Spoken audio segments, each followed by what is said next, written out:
2010 निफ्राय 2020 सिम सोरनि गभर्नमेन्टमोन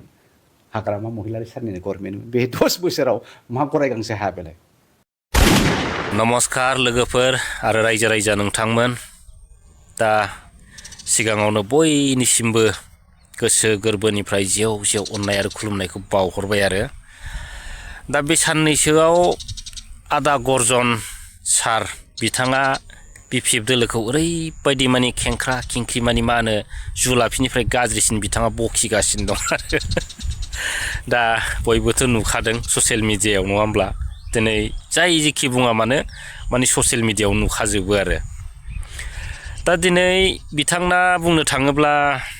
कंग्रेसनि दिनाव बिथाङा गोबां माने खौथि खौथि थाखा खामायनानै लादोंमोन होननाय खोनादों आरो दा बिसिबां सैथो आरो बै माने बुथुमनानै लानाय थाखाफ्रा दिनैनि दिनाव माने जोबलांजोब्बाय खोमा आं सानदों आरो दा बिनिखायनो दिनै प्रमद बन्दु बिथांखौ माने थगायद्ला थगायद्लि खालामनानै क्रेडिट लानानै प्रमद बन्दुनिफ्राय एसे संख्ल'नोसो चान्स लाबाय खोमा दिनै बिदिखायनो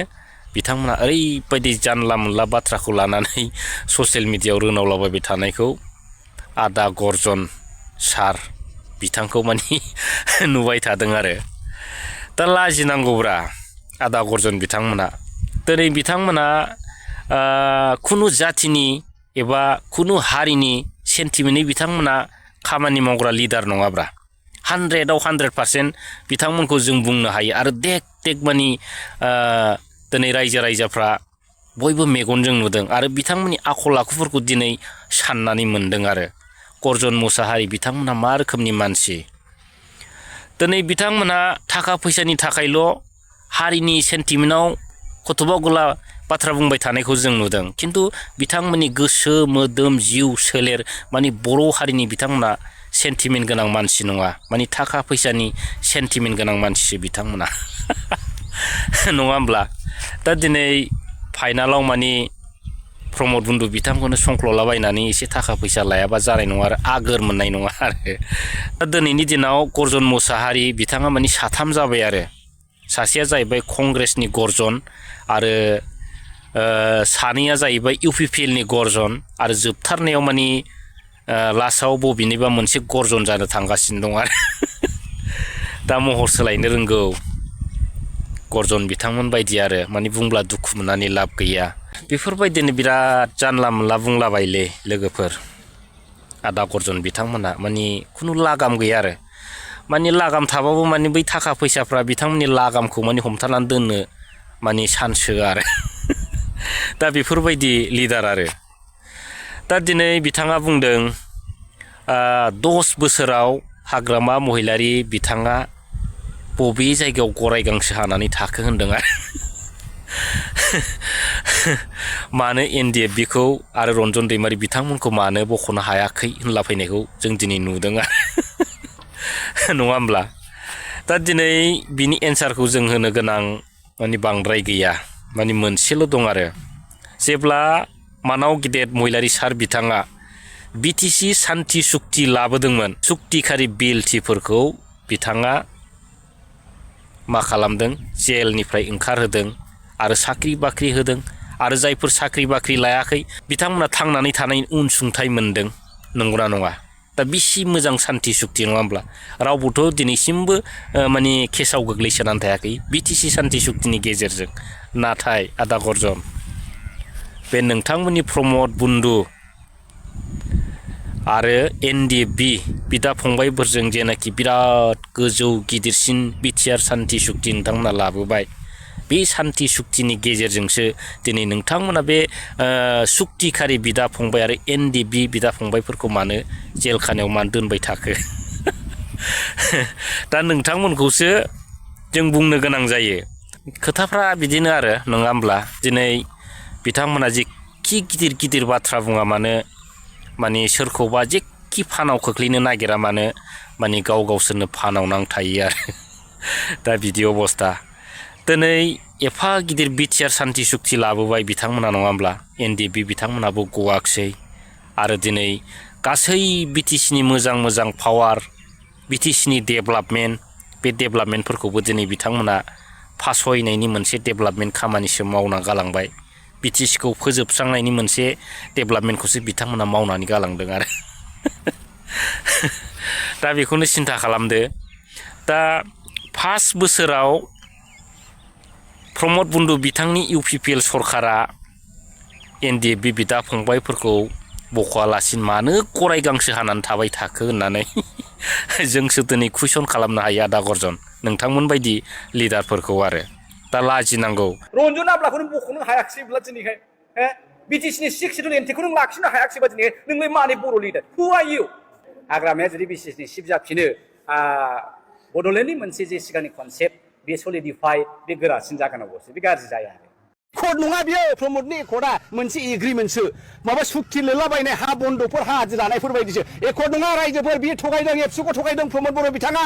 NDFBखौ थगायदों बे एकर्ड नङा 16था डिपार्टमेन्ट मोनखानाय डिपार्टमेन्टआ मानो थांखो 6 सिडुलनि जेबो मोनथायानो गैला लासिंजों जोंनि MCLA EMफ्रा DCनि उन थांनानै बिथांनि एपइन्टमेन्ट लाहैयो प्रमदआ बुंदोंमोन जोङो DCखौ सालायगोन DCआ जोंनि खोथाखौ लागोन दिनै प्रमदआबो गावनो DCनि खोथाखौसो लानांगौ बेसेबां गिदिर थगायनाय हाजार हाजार बर'फ्रा दिनै बे आन्दलनाव जिउ गारबाय नुबाय दा लोगोफोर दा जेब्लानाखि कंग्रेसाव दंमोन गर्जन बिथाङा प्रमद बन्दु बिथांखौ ओरैबायदि जावग्लाबलाबायबाय जावखोलाबायबाय नङा होमब्ला आरो BPF दोलोनि BTC सान्ति सुक्तिखौ बिथाङाबो बाख्नायबोगासिनो दंमोन खिन्थु हथारै दिनै बिथाङा माने रिजनेल दोलो UPPL रिजनेल दोलोआव माने आपडेट जाबोबाय आरो एफा गिदिर माने नेशनेल दोलोखौ नागारनानै माने नेशनेल दोलोनिफ्राय माने ओरै आपडेट जाबोनानै दिनै UPPL रिजनेल दोलोआव आपडेट जाबोनो रोंनाया आदा गर्जन बिथांनि थाखाय बिराद गिदिर माने बाख्नायथाव होननांगोन आरो नङा होमब्ला दा गुबुनफोरना गोजौजों आपडेट जालाङो माने आदा गर्जन बिथांमोना गोजौनिफ्राय गाहायसिम ओरै आपडेट जाबोयो दा बेफोरबायदिनो आरो दा थिग प्रमद बन्दु बिथांनि बिराद गोजौ गिदिर बिटिआर सान्ति सुक्तियाबो दा बिदिनो जादों रायजो राजा नोंथांमोन दा बेनो जाहैबाय दिनै BTCखौ बिराद गोजौजों दावखोनाय डेभेलपमेन्टनि खामानि मावनांगौआ दिनै BTCखौ ओरै माने गोजौनिफ्राय गाहायसिम लांनाय जेनाखि आपडेट नङा होमब्ला माने BTCखौ फोजोबस्रांनायनि जेनाखि आपडेट आरो बर' जाथिखौ माने लोरबां खालामनाय धंस खालामनायनि जे आपडेट नङा होमब्ला दा बिथांमोननि आपडेटखौ माने बुंनानै फोजोबनो हाया आरो गाहायनिफ्राय आपडेट जालांनांगौआ बिथांमोननि दिनाव माने गोजौनिफ्राय गाहायावसो आपडेट जाबोबाय थानाय सम आरो थासारिफोरखौ जों नुबोबाय थादों आरो बिथांमोना बिदिनो बिराद नाना बाना जाथायफोरजों सौदावबाय थानायखौ जों नुदों आरो दा बेफोरबायदिनो दा दिनै आदा गर्जन बिथाङा बिराद गिदिर गिदिर बाथ्रा बुंबाबो जेबो लाब गैया आरो दा मोनसे बाथ्राया बेनो दिनै नोंथांमोना जुदि बिराद मोजां एफा गिदिर बिटिआर सान्ति सुक्ति लाबोदोंमोनब्ला दिनै नोंथांमोननि जेनाखि बिटिआर सान्ति सुक्तिजों दिनै सुक्तिखारि NDFB बिदा फंबायफ्रा आरो रन्जन दैमारि बिथांमोना मानो उदां अख्राङाव फैयाखै दाथ' बे बिटिआर सान्ति सुक्तियाथ' नोंथांमोननि सान्ति सुक्तिसो बे सुक्तिखारियानो गवाब्ला नोंथांमोना माब्रै एफा गिदिर एफा मोजां सान्ति सुक्तिखौ लाबोलाबायखो फाग्लालाय दा मिनिनो ओंखारलां रायजो राजा नोंथांमोन फाग्लाफ्रा बिदिनो बिराद जानला मोनला रायजो राजाफोरखौ थगायो आरो माने गां गैयाबाबो माने गां सिथाबबानो बिरनो हायोलै होननाय बायदि रायजो राजाफोरखौ थगायलाबायो आरो माब्लाबा खासि बिबार उरायनायफोरबायदि माने जोंनि मानसिफ्राबो उरायनो हायो होननाय बायदि बिराद गिदिर गिदिर रायजो राजाफोरनि गेजेराव सिमांफोरखौ होयो दा रायजो राजाफ्रा बेफोरबायदिनो बिथांमोननि गिदिर गिदिर जेनाखि सिमांफोर होनायफ्राव गलं गफं जायो आरो ओरै थांनो ना ओरै फैनो बेफोरबायदि जानानै दिनै गोबां रायजो राजा बिथांमोनानो ओरैबायदि मोनसे गोथौ हाखराव गाब्रनाय बायदि गाब्रनाय थासारिखौ जों नुबोबाय थादों आरो दिनै गोबां UPPLनि नेता गोबां कंग्रेसनि नेताफोर दिनैहाय माने BPF दोलोजों माने सोजायैयाव बिथांमोनाबो गलं गफं जानानै दं आरो दा बेफोरबायदि आरो बै माखासे गिदिर गिदिर नेताफोर BPF दोलोखौ नासयग्रा BPF दोलोखौ फोजोबस्रांनो नागारग्रा जेनाखि